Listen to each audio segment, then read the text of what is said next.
मसीह के सामर्थ्य नाम में मांगते हैं। आज आपके घराने, आपके जीवन, आपके बिजनेस ब्लेस है यीशु मसीह के नाम में। आज जब इस चर्च के बाहर आप कदम रखेंगे, आप एक नई शुरुआत रखेंगे यीशु मसीह के नाम में। हालेलुया। सब जन परमेश्वर की तारीफ करो। सब जन अपने पड़ोसी को बोलो, तुम परमेश्वर की हजूरी में हो। बोलो ध्यान से वचन सुन। यीशु मसीह एक से रहने वाले हैं, कल आज युगानुयुग को। आज वो तुझसे बात करेंगे, तुझे छुड़ाएंगे, चंगा करेंगे अपने वचन के द्वारा। आमीन। लूका 4 उसकी 18 आयत में लिखा।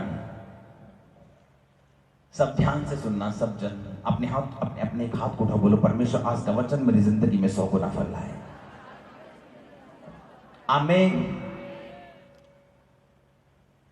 प्रभु का आत्मा मुझ पर है, इसलिए उसने कंगालों को सुसमाचार सुनाने के लिए मेरा अभिषेक किया और मुझे इसलिए भेजा है कि मैं बंदियों को छुटकारे का और अंधों को दृष्टि पाने का सुसमाचार प्रचार करूं और कुचले हुओं को छुड़ाऊं और प्रभु के प्रसन्न रहने के वर्ष का प्रचार करूं। सब कहें आमीन।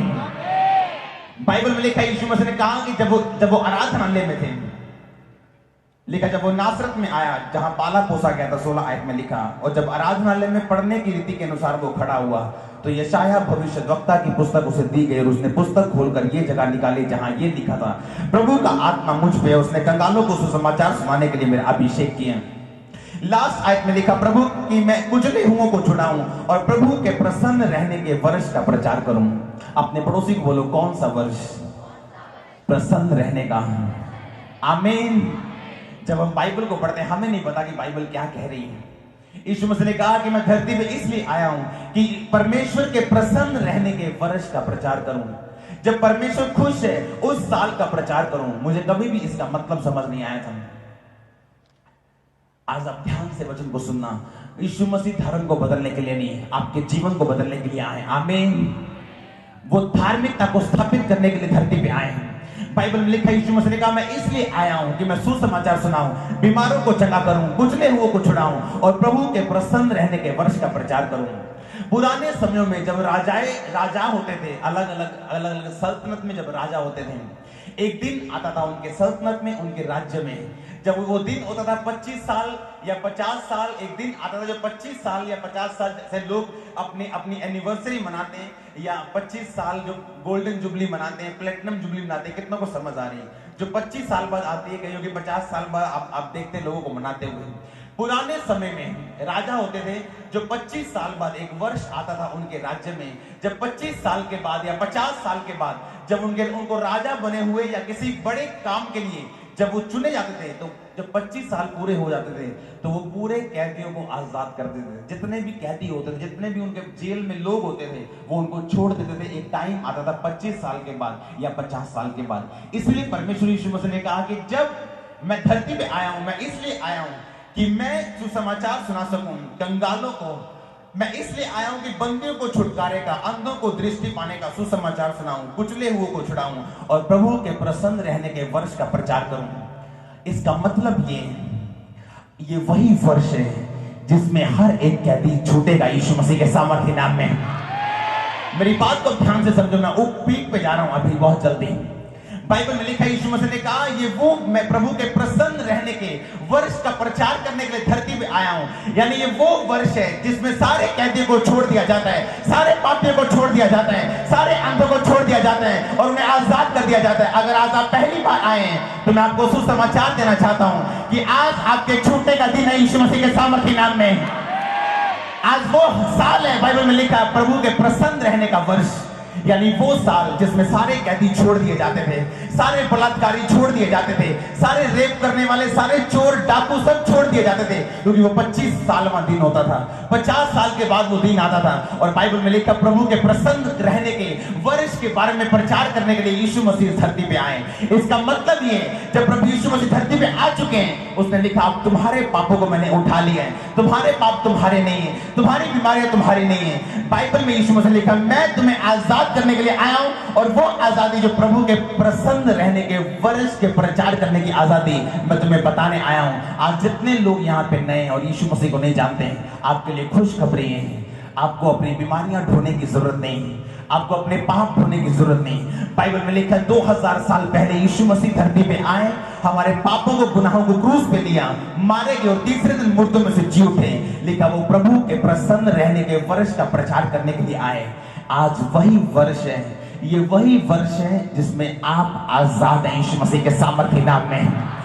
जो कैदी होते थे, जो बलात्कारी होते, डाकू होते थे, जो तरह तरह के माता पिता को मारने वाले, कत्ल करने वाले लोग, जो जेलों में बंद किए जाते थे, 1 साल आता था 25 साल बाद या 50 साल बाद उन सबको रिहा कर दिया जाता था, सबको आजाद कर दिया जाता था। वो दिन आज आ चुका है। आज मैं घोषित करता हूं आपकी आजादी का दिन है यीशु मसीह के सामर्थ्य नाम में। इंसान सोचता है मैंने पाप किए हैं, लेकिन बाइबल में लिखा है यीशु मसीह ने कहा मैंने तुम्हारे सारे पापों को खत्म कर दिए हैं। यीशु मसीह इसलिए आए कि परमेश्वर के प्रसन्न रहने के साल का, के वर्ष का प्रचार कर सके।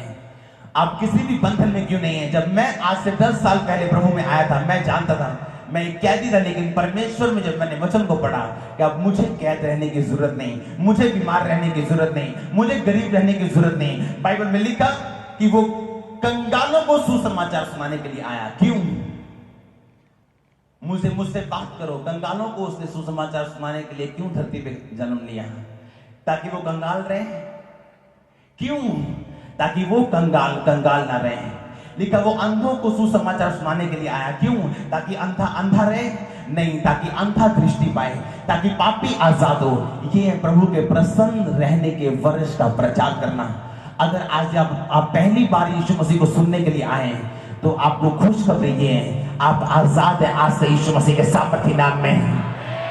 कितनों को मेरी बातें समझ आ रही हैं? एक विश्वासी का काम है, अब मैं वचन पे आ रहा हूं गहराई पे, अपने दिल में प्रार्थना करना, आपको समझ परमेश्वर दें। जब तक एक विश्वासी की आत्मिक आंखें खुली नहीं, वो अपनी जिंदगी में कभी आगे नहीं बढ़ सकता।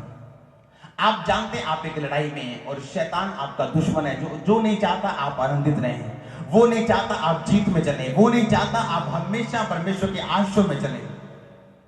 हर एक व्यक्ति बाइबल में लिखा है उसे लड़ने के लिए परमेश्वर ने जन्म दिया है, लेकिन हमारी लड़ाई किसी संस्था के साथ नहीं, समाज के साथ नहीं, हमारी लड़ाई शैतान के साथ है जो आसमान में रहता है। आमीन।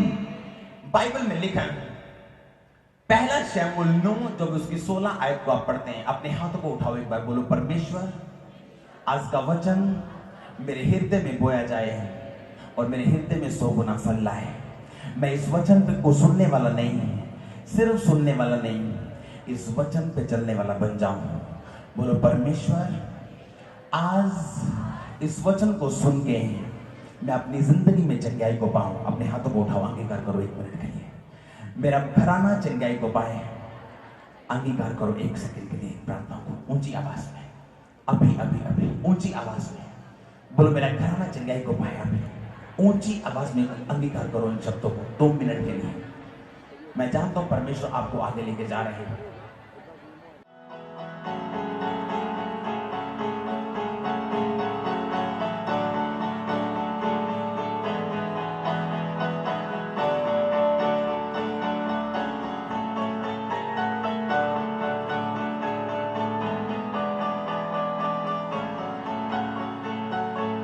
प्रभु यीशु मसीह के सामर्थ्य नाम में मांगते गए आमीन। मेरी बात को ध्यान से समझना। बाइबल में लिखा है शमूएल जो हन्ना का बेटा था, वो न्यायी था, अपने इजरायली लोगों का वो न्याय करने वाला था और परमेश्वर की व्यवस्था को उन्हें बताने वाला था। और बाइबल में लिखा जब शमूएल बूढ़ा हो गया, उसके दोनों जो बेटे थे, बाइबल में लिखा वो परमेश्वर की राह पे नहीं चले, उन्होंने इजरायलियों का सही नहीं किया। और बाइबल में लिखा वो इजरायलियों का न्याय नहीं कर पाए, बल्कि उनसे रिश्वत लेने लगे और न्याय को बिगाड़ने लगे और परमेश्वर उनसे नाराज हुआ। जब इजरायलियों ने देखा कि शमूएल के दोनों बेटे परमेश्वर की राह पे नहीं चलते, वो शमूएल के पास आके बोलने लगे कि शमूएल हमें भी एक राजा दे जो दूसरी जातियों की तरह हमारी अगुवाई कर सके और हमें आगे लेके जा सके। और बाइबल में लिखा है जैसे उन्होंने परमेश्वर से राजा मांगा, शमूएल को यह बात बुरी लगी और यहोवा को भी यह बात बुरी लगी कि इजरायली लोगों ने मुझे तुच्छ जानकर एक राजा मांग लिया जो इन लोगों की अगुवाई करेगा। उन्होंने मुझे राजा नहीं जाना बल्कि एक इंसान को राजा समझ लिया। और बाइबल में लिखा परमेश्वर ने कहा अब मैं तुम्हें राजा दूंगा तो जरूर, लेकिन वो राजा तुमसे क्या क्या करवाएगा और तुम पे क्या क्या जुल्म और सितम ढाएगा, ये तुम्हें इस बात को भी समझना पड़ेगा। और बाइबल में लिखा, जब आप पहला सैमुएल 9 उसकी 16 आयत में पढ़ते हैं, लिखा, कल इसी समय मैं तेरे पास बिन्यामीन के देश के एक पुरुष को भेजूंगा, उसको तुम मेरी इजरायली प्रजा के ऊपर प्रधान होने के लिए अभिषेक करना, और वह मेरी प्रजा को फलिश्तियों के हाथ से छुड़ाएगा, क्योंकि मैंने अपनी प्रजा पर कृपा दृष्टि की है, इसलिए कि उनकी चिल्लाहट मेरे पास पहुंची है। सबको आमीन। एक विश्वासी उसको उसका दिल जानता है, परमेश्वर ने उसको जन्म दिया है लड़ने के लिए। बाइबल में लिखा, यूसुफ लड़ा उस दर्शन के लिए जो परमेश्वर ने उसे दिया था। यूसुफ जानता था कि उसने दर्शन देखा कि एक आज की सूर्य और चंद्रमा और सब फूले यानी गेहूं के सब गट्ठों ने उसके सामने दंडवत किए। दर्शन के मुताबिक उसके भाई, उसके माता और पिता उसे दंडवत करेंगे, लेकिन बाइबल में लिखा ये दर्शन एकदम से पूरा नहीं हुआ और यूसुफ को कई मुसीबतों से होकर गुजर के जाना पड़ा।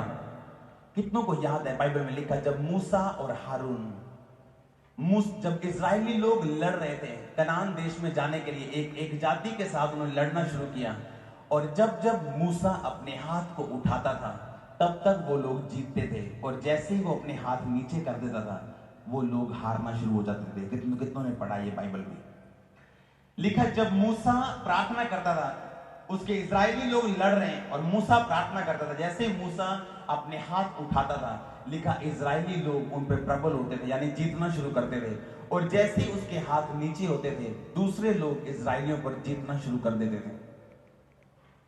मैंने आपको पहले भी बताया कि जो सक्सेसफुल लोग हैं वो एक दिन में सक्सेसफुल नहीं बनते हैं। अगर परमेश्वर ने आपको अपनी महिमा के लिए बुलाया है तो अपने पड़ोसी को बोलो तुम्हें लड़ना पड़ेगा। आमीन। बाइबल में लिखा है, यूसुफ लड़ा परमेश्वर के उस दर्शन के लिए जो परमेश्वर ने उसके जीवन में पूरा करने के लिए सोचा हुआ था, लेकिन बाइबल में लिखा उसे कई मुसीबतों और कई चीजों का सामना करके उस दर्शन तक उसे पहुंचना पड़ा। हम जानते परमेश्वर ने मूसा को बड़े कामों के लिए चुना था, लेकिन बाइबल में यह भी लिखा है जब उसने काम करने शुरू ही किए थे अपनी ताकत से, जब वो 40 साल का था, एक मिस्री को मार के लिखा उसने रेत में छुपा दिया, ये सोच के कि उसके इब्रानी भाई देख के उसकी इज्जत करेंगे कि इसने हमारे दुश्मन को मार दिया, लेकिन बाइबल में लिखा उन्होंने इज्जत नहीं की और मूसा को वहां से भागना पड़ा। लिखा मिधान देश में वो परदेसी होके रहा। आपको एक बात बताना चाहता हूं, मूसा ने जब प्रार्थना की थी अपने हाथों को उठा के और इजरायली जीते थे, आपको क्या लगता है वो मूसा की पहली प्रार्थना थी? क्या मूसा ने 3 महीने से प्रार्थना करनी शुरू की थी? क्यों? जब मूसा अपने हाथों को उठाता था तो इजरायली जीतते थे। मूसा एक सीक्रेट को जानता था। मूसा अपने जीवन की उस परिस्थिति में था जहां से वो सब कुछ साफ साफ देख सकता था। जब वो 40 साल मिधान देश में परदेसी होकर रहा, परमेश्वर ने उसे समर्पण करना सिखाया। हर एक विश्वासी जो प्रभु यीशु मसीह में आ जाता है और अपना समर्पण परमेश्वर को नहीं करता, वो कभी भी जीत नहीं सकता। और जानबूझ के परमेश्वर ने उसे 40 साल उस देश में परदेशी होने को बोला। जानबूझ के परमेश्वर ने उसे आवाज नहीं मारी, जानबूझ के उसकी बात नहीं पूछी। क्यों? ताकि मूसा उस देश में समर्पण करे। मैं आपको एक बात बताना चाहता हूं, मूसा अपने देश में रह के भी समर्पण कर सकता था, ऐसा लोगों को लगता है, लेकिन बाइबल में लिखा आप कभी भी समर्पण नहीं करते जब तक आप एक अलगताई में लोगों से, अलगताई में अपने परिवार से आप एक अलगताई में नहीं जाते, आप कभी भी परमेश्वर को समर्पण नहीं कर सकते। मेरी बात को ध्यान से सुनते जाना। अभी कितनों को समझ आ रही है इतनी बात? सिर्फ बाइबल में लिखा मूसा जब अपने हाथ को उठाता था इजरायली जीतते थे। इसका मतलब क्या है? कि शैतान हारता था उसकी जिंदगी से जब वो अपने हाथ को उठाता, जब वो प्रार्थना करता था, जैसे उसके हाथ नीचे होते थे वो हारना शुरू कर देते थे। आज एक विश्वासी शैतान से जीतना चाहता है लेकिन उसके हाथ परमेश्वर की ओर उठे हुए नहीं। बाइबल में लिखा परमेश्वर ने मूसा को एक ट्रेनिंग दी थी 40 साल। परमेश्वर ने जानबूझ के उसे उस वातावरण में रहने के लिए मजबूर किया जहां उसका कोई भी अपना नहीं था, जहां सब पराये थे, ताकि मूसा के हाथ मेरी ओर उठ जाएं और मूसा का पूरा ध्यान मेरी ओर चला जाए और मूसा अपनी जिंदगी को पूरी तरह के साथ मुझको समर्पित कर दे। आप इमेजिन करो ऐसे देश में रहना जहां आपका एक भी जन आपका अपना नहीं हो। क्यों? परमेश्वर ने मूसा को ऐसी सिचुएशन में से निकाला ताकि मूसा का पूरा ध्यान और कंसंट्रेशन सिर्फ परमेश्वर की ओर चला जाए और वो सिर्फ परमेश्वर के सामने समर्पित कर दे, ताकि जो उसके बीच से परमेश्वर निकालना चाहते हैं वो सारा कुछ मूसा के बीच से वो निकाल सके। अपने पुराने दोस्तों के साथ रह के, जब वो आप मसीह में नहीं थे और आपके पुराने दोस्त थे और अभी भी आप उनके साथ हैं, कभी भी परमेश्वर आपके बीच से वो नहीं निकाल पाएंगे जिसके लिए परमेश्वर ने आपको अपने पास बुलाया। कितनों को मेरी बातें अब समझ आ रही? जब तक आप पुरानी जिंदगी में, परमेश्वर आपके बीच से वो कभी वो चीजें निकाल नहीं पाएंगे जिसके लिए परमेश्वर ने आपको अपने पास बुलाया। कई बार परमेश्वर जानबूझ के आपको अलाउ करेंगे कि आप अपनी जिंदगी में कुछ समय के लिए अकेले रह जाएं, जहां आपको सिर्फ ये पता हो कि आपकी जिंदगी का चलना फिरना, खाना पीना और जीना सिर्फ प्रभु यीशु मसीह है। उस समय में जब परमेश्वर आपको समर्पित करना सिखा देंगे, तब आप नहीं जानते परमेश्वर आपके बीच से एक भविष्यद्वक्ता को जन्म देंगे यीशु मसीह के नाम में।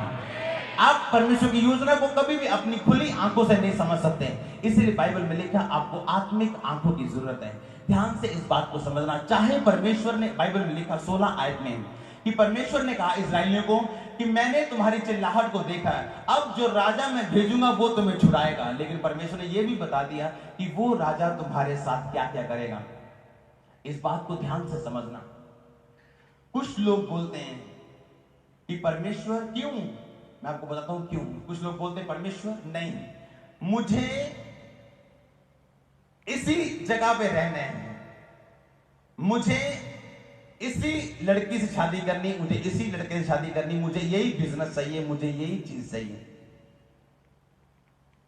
मेरी बात को ध्यान से समझना सब जन। परमेश्वर ने चाहता था कि उनके पास राजा रहे, लेकिन उन्होंने मांगा। परमेश्वर ने कहा ठीक है, मैं तुम्हें राजा दूंगा, वो राजा तुम्हें छुड़ाएगा भी और वो राजा तुमसे कठिन कठिन काम करवाएगा। केवल परमेश्वर बोलते हैं इस संसारिक लोगों से बाहर आ जा।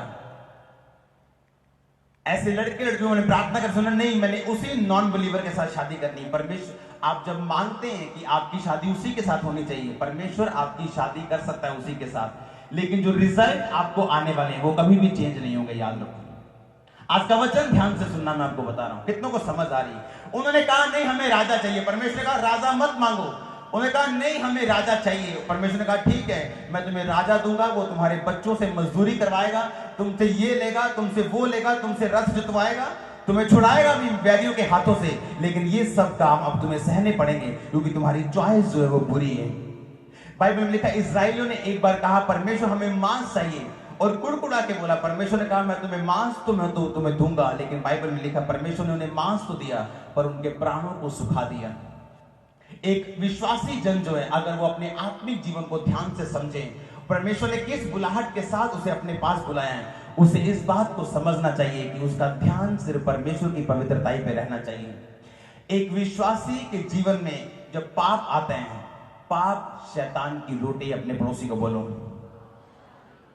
पवित्रताई दर्शन का पेट्रोल है। आमीन। अगर आप चाहते हैं जिस दर्शन से परमेश्वर ने आपको अपने पास बुलाया, तो आपको पवित्रताई में जीना पड़ेगा। अगर आप नहीं चाहते वो दर्शन मिट्टी हो जाए और खत्म हो जाए, आप पाप कर सकते हैं। बाइबल में लिखा हमको परमेश्वर की परफेक्ट विल पे रहना है।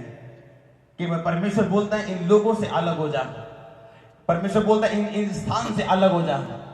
क्यों? ताकि मैं तुझे तैयार कर सकूं।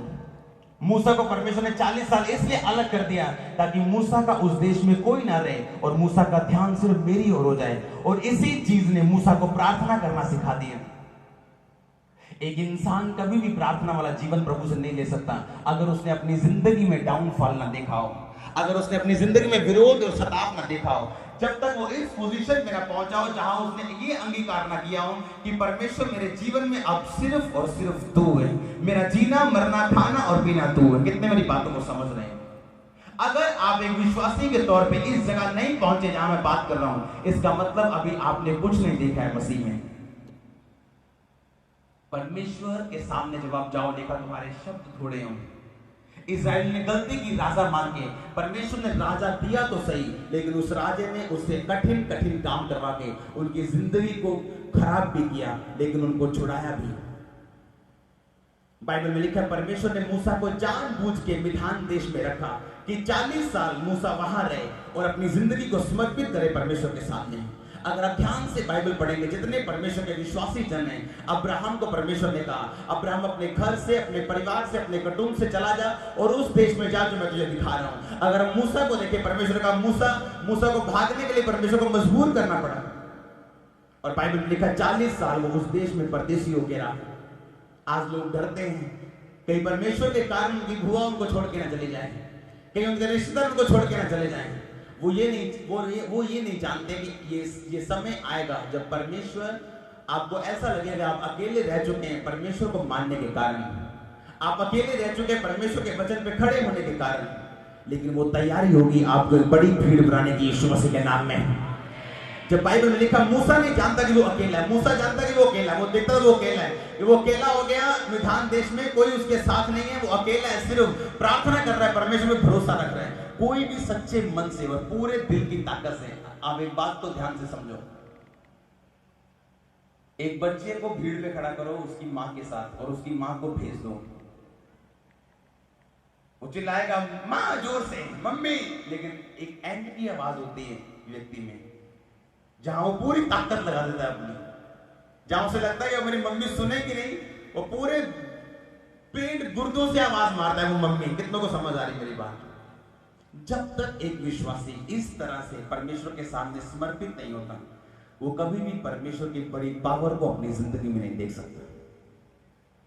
जब तक वो अकेला नहीं रहता, अकेले का मतलब है आप घर छोड़ जाएंगे, अकेले का मतलब ये नहीं आप लोगों को छोड़ देंगे, अकेले का मतलब ये है कि आप दुनिया में रहते हुए अकेले हो जाएंगे, क्योंकि आपने परमेश्वर के वचन पे विश्वास कर लिए। अब उन लोगों की बातें आपको अच्छी नहीं लगती, उनके शराब पीने का तरीका, उनको शराब पीना, उनका दारू पीना, उनका गलत काम करना आपको अच्छा नहीं लगता, और आप चाहते हैं परमेश्वर की प्रेजेंस में रहना। और ये बात जब आपको अलग करती है, कुछ देर के लिए हम अकेले रह सकते हैं, लेकिन परमेश्वर तैयारी कर रहा होता है आपकी बड़े लेवल में आपको एक भीड़ बनाने की, आपके द्वारा एक बड़ी बेदारी को पैदा करने की। हर एक व्यक्ति को परमेश्वर ने बुलाया। बाइबल में लिखा एस्तर लड़ी अपने लोगों के लिए, अपने लोगों के लिए उसने लड़ा, 3 दिन रात के रोजे रख के लिखा, उसने पूरी यहूदी जाति को बचाया।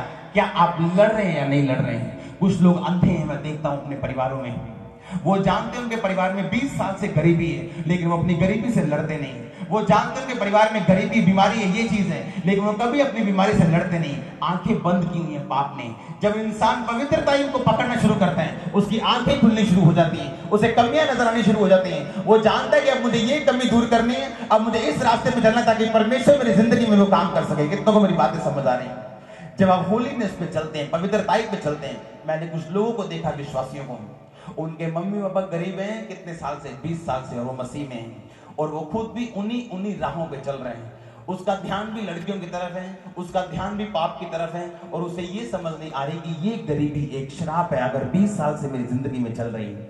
आज मैं आपको बोलता हूं प्रोफेटिकली, लड़ो और जीतो यीशु मसीह के नाम में। आज फैसला करो लड़ने का और जीतने का।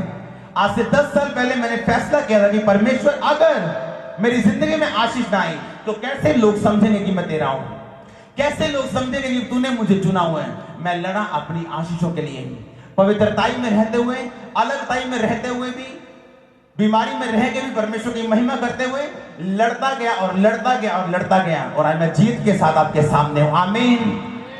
आपको लड़ना है और जीतना है। कुछ लोग लड़ते हैं अपने परिवार के लिए और जीतते हैं, कुछ लोग लड़ते हैं अपने बिजनेस के लिए और जीतते हैं। किस तरह से वो जानते हैं, क्योंकि हर एक विश्वासी की सारी आशीषें परमेश्वर की महिमा के लिए जुड़ी होती हैं उसके साथ। एक विश्वासी जानता है उसकी जिंदगी की सारी आशीषें परमेश्वर की महिमा के लिए उसके साथ जुड़ी हैं। आमीन। बाइबल में लिखा मूसा 40 साल मिधान देश में रहा और परमेश्वर ने उसे समर्पण करना सिखा दिया।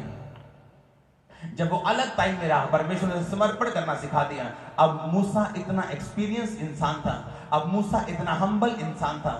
जब तक आप परमेश्वर की हुजूरी में नहीं जाते आप कभी बदल नहीं सकते।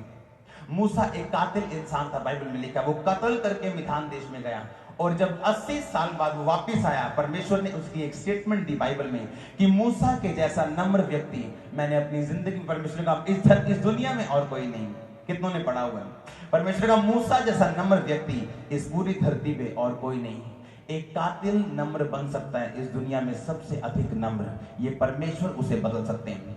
आज लोग बोलते हैं मुझसे पाप नहीं छोड़ा जा रहा, मैं बार बार एक ही गुनाह में, एक ही पाप में गिरता जा रहा हूं। एक ही चीज है जो आपके पाप को तोड़ सकती है, परमेश्वर की हजूरी में रोज जाना, परमेश्वर की प्रेजेंस में बने रहना, परमेश्वर की उपस्थिति में बने रहना। आप महसूस करेंगे फिर उन पापों को अपनी जिंदगी से टूटते हुए। याद रखो, मूसा का जो चेंज था वो दिमागी नहीं था, वो सचमुच का बदलाव था। मूसा एक कातिल इंसान से एक भविष्यद्वक्ता बन चुका था, एक दुनिया का सबसे नम्र व्यक्ति बन चुका था। अगर आप पौलुस की बात को ध्यान से सुने, लेकिन पौलुस वो व्यक्ति था जो लोगों को मारता था, कलीसिया को बांधता था, लेकिन पौलुस एंड में वो व्यक्ति बन गया जो सबसे नम्र व्यक्ति था। अगर आप बदलना चाहते हैं अपने परिवार को, आप फाइट नहीं कर रहे, आप लड़ नहीं रहे। किस तरह से हमारी लड़ाई शैतान के साथ है, शरीर के साथ है, पाप के साथ है, इंसान के साथ नहीं। आमीन। हमें पता है मूसा लड़ा और जीता, हमें पता है पौलुस लड़ा और जीता। हम जानते हैं जब तक आप पाप को जीतेंगे नहीं। कुछ लोग शैतान को डांटते हैं और शैतान जाता नहीं। कारण क्या है? अब तक शरीर नहीं जीता। अगर शरीर नहीं जीता, आप शैतान को कभी नहीं जीत सकते। अगर आपने शरीर पे फतह नहीं पाई, अगर आपको भूख लगती है, आप रोजे रखते हो, आपको रोजा खोलना पड़ता है, शैतान कभी नहीं जाएगा। अगर आप प्रार्थना करते हैं और आप प्रार्थना करना छोड़ते हैं, अगर दिमाग में बातें याद आती हैं, आप जब तक शरीर को नहीं जीत सकते, आप कभी भी शैतान को नहीं जीत सकते। आपकी जिंदगी के हर बुरे काम के पीछे, हर रुकावट के पीछे बाइबल बताती है किसी न किसी आत्मा का हाथ है। कुछ भी न्यूट्रल नहीं है, कुछ भी बीच में नहीं है। या तो उसमें परमेश्वर का हाथ है या उसमें शैतान का हाथ है। बाइबल में लिखा, मूसा जानता था परमेश्वर की उपस्थिति में रहना। जब उसे बिल्कुल अलग कर दिया गया, वो सिर्फ परमेश्वर की हुजूरी में था। 40 साल बाद वो एक नया इंसान था। आज लोग बदलना चाहते हैं, परमेश्वर की हुजूरी में जाना नहीं चाहते हैं, परमेश्वर की प्रार्थना में जाना नहीं चाहते हैं। आज वो पाप पे फतेह पाना चाहते हैं। किस तरह से? जब तक आप प्रार्थना में नहीं जाएंगे। एक विश्वासी का काम है, उसे लोग देखते हैं। एक विश्वासी को अन्य जातियां देखती हैं कि अगर ये परमेश्वर में गया, इसको क्या मिला। अगर ये एक गवाही आई थी कुछ दिन पहले, जब उसने बताया था कि एक व्यक्ति मुझे बोलता था यीशु मसीह के बारे में, लेकिन मैंने यकीन नहीं किया क्योंकि वो झूठा था। कितनों ने सुना उसको? कहता वो झूठा व्यक्ति था, कहता वो झूठ बहुत बोलता था। मुझे यकीन नहीं आता था कि ये यीशु मसीह के बारे में बता रहे हैं, क्या सच बता रहे हैं कि झूठ बता रहे हैं। आपकी पर्सनल लाइफ परमेश्वर के कामों के लिए एक रुकावट बन सकती है। जो लोग आपको देखते हैं, क्या जब वो आपको देखते हैं परमेश्वर की महिमा होती है या नहीं? क्या लोग आपको देख के परमेश्वर की निंदा करते हैं या परमेश्वर की महिमा करते हैं? जितना जितना आपको देख के परमेश्वर की महिमा होती जाएगी, वो सारा कुछ आपके पास वापस आता जाएगा। कितनों को बातें समझ आ रही हैं? आपको लड़ना है और जीतना है। आपको पर्सनल एक जिम्मेवारी निभानी है परमेश्वर के लिए। आपको अलग रहना है संसारिक रीति और रिवाजों से, ताकि आप परमेश्वर को प्रसन्न कर सकें। जब तक मूसा परमेश्वर के साथ नहीं रहा 40 साल, तब तक परमेश्वर की परफेक्ट प्लानिंग उसकी जिंदगी में कभी पूरी नहीं हुई। लेकिन जैसे ही उसने फैसला किया और परमेश्वर के साथ रहा, 40 साल बाद वो एक परिवर्तित इंसान था। पौलुस एक परिवर्तित इंसान था जब परमेश्वर का उसके साथ आमना और सामना हुआ। आमीन। आपको लड़ना और जीतना है। जब लोग आपकी ओर देख रहे हैं कि आप एक मसीह हैं, क्या आपकी जिंदगी में ऐसा एविडेंस है? क्या आपकी जिंदगी में ऐसा प्रूफ है कि आप मसीह में हैं? जो लोग अपनी लड़ाई को समझ नहीं सकते, वो कभी जीत भी नहीं सकते। अगर आपको ये पता नहीं कि ये गरीबी जो 10 साल से आपकी जिंदगी में है, अगर ये नहीं जाएगी, आप एक इफेक्टिव प्रचारक, एक इफेक्टिव गवाह, एक असरदार गवाह कभी नहीं बन सकते। आप नहीं जानते, अगर ये बीमारी आपकी एक औरत मुझे मिली, कुछ दिन पहले, शायद वो यहीं पे है, मैं नहीं जानता। उन्होंने मुझे अपनी गवाही बताई कि मेरी 2 बेटियां, कितनी बेटियां, उनकी एक बेटी को बीमारी हो गई और वो मसीह में थी, सब पूरा परिवार। और उनकी बेटी को जब बीमारी हुई, उन्होंने परमेश्वर को बोला, परमेश्वर तू जानता है कि लोग जानते हैं कि मैं मसीह में हूं, और तू जानता है कि हम तेरी महिमा के लिए खड़े हैं, हम तेरी महिमा के लिए बैठे हैं।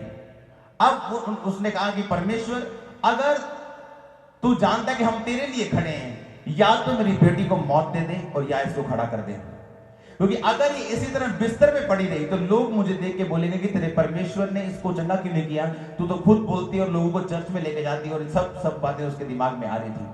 और 10 दिन के जब डॉक्टर के पास उसको लेके गए, तो डॉक्टर्स ने उसे पूरी तरह रिजेक्ट कर दिया।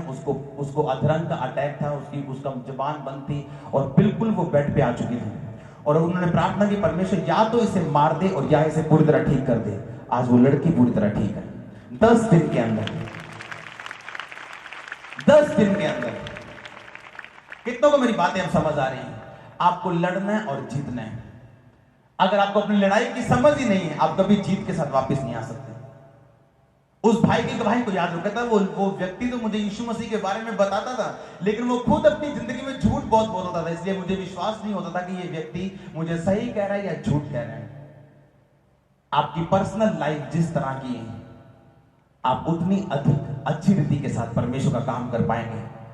और जिस तरह आप परमेश्वर का काम कर पाएंगे, याद रखो एक बात को, जब परमेश्वर ने 5000 लोगों को रोटी खिलाई थी, कितने टोकरे बचे थे? जब 4000 खिलाई, कितने बचे थे? आप जितना प्रभु का काम करेंगे, उतने टोकरे आपके पास होंगे। आप जितना प्रभु में किया गया परिश्रम कभी व्यर्थ नहीं। मेरे जीवन में जो मैं करता हूं, मेरा कोई भी अपना शौक नहीं है। आज इस बात को ध्यान से समझना। मेरा कोई शौक नहीं है, मेरी कोई प्रेयर रिक्वेस्ट नहीं है परमेश्वर के सामने।